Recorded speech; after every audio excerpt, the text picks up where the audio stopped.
बसपा विधायक दल के नेता उमाशंकर जी हमारे साथ बातचीत के लिए मौजूद हैं। बात करते हैं।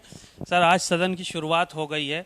आज राज्यपाल का अभिभाषण रहा, क्या कुछ रहा अभिभाषण में, आप लोगों की क्या प्रतिक्रिया है इस पर? आपने भी देखा होगा। मुझे लगता है कि महामहिम राज्यपाल महोदया अपने समय से देर से आई।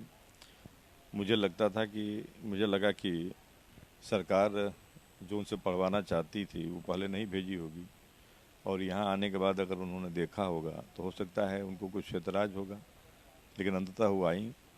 तो तमाम वो सारी चीज़ें उसमें महामहिम जी के अभिभाषण में नहीं सम्मिलित है, जिसको हम लोग संशोधन में अभी प्रस्तावित कर रहे हैं। जैसे इस समय पूरे प्रदेश में, क्योंकि आप देख रहे हैं कि 2005 के बाद जिनकी नियुक्तियां हुई हैं वो सारे कर्मचारी अपनी पुरानी पेंशन बहाली के लिए परेशान हैं।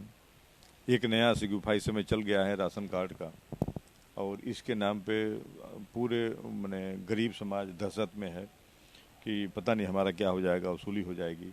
इन सब सारी चीज़ों का जिक्र मुझे लगता है कि उसमें होना चाहिए, जो कि नहीं है।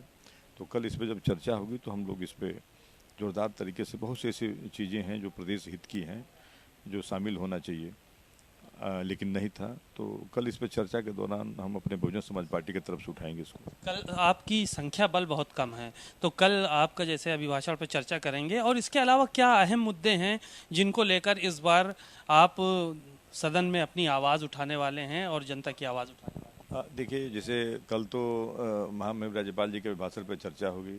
प्रश्न प्रहर है, प्रश्न में भी हमारे क्वेश्चंस लगे हैं तारांकित में, उस पर भी सरकार को हम घेरेंगे, इसलिए कि उनका जवाब मैं जानता हूँ क्या आएगा। तो हर तरह से काफ़ी जिन जिन नियमों में सब है, उन सारे नियमों के तहत हम लोग कल सरकार को घेरेंगे। कोई अहम मुद्दा जो जहन में हो अभी फिलहाल, जैसे कि आपने पिछली बार बताया था कि बेरोजगारी है, महंगाई है, या इस तरह का कोई मुद्दा? नहीं, कल बता दो। अभी तो कल तो चर्चा इसी पे होगी ना, महामहिम राज्यपाल जी के भाषण में। जैसे मैंने बताया कि बेरोजगारी के लिए हमने अभी प्रस्ताव दिया है, अभी प्रस्ताव मिल जाएगा, अभी हमने भिजवाया है जमा करने के लिए कि भाई कि आप कम से कम बेरोजगारों के लिए बेरोजगारी भत्ता का ही महामहिम जी के अभिभाषण में ऐलान होना चाहिए। बिजली कटौती, मुझे लगता है कि बहुत दिनों बाद अब महामहिम जी पढ़ गए कि नहीं 24 घंटे बिजली है, लेकिन मैं तो देख रहा हूँ शहरों में कम से कम जो असली जो पॉश एरिया की जो कॉलोनियाँ हैं वहाँ पे दिन भर में 20 बार 30 बार विद्युत ट्रिप कर रही है। तो अभी मैं महामहिम जी अपना अभिभाषण पढ़ रही थी, तो इस मंडप में मैं इतने दिनों से हूँ, मैं तो कभी नहीं देखा था कि बिजली भी जाती है। मंडप में बिजली कुछ सेकंड के लिए चली गई। तो ये सब सारी चीज़ें, तो मुझे लगता है कि इस पर गंभीर चर्चा होगी कल। बातचीत के लिए शुक्रिया।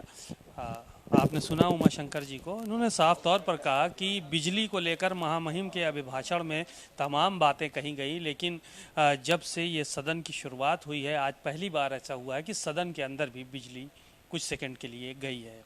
कैमरामैन अरशद के साथ सीमा नकवी, भारत समाचार, लखनऊ।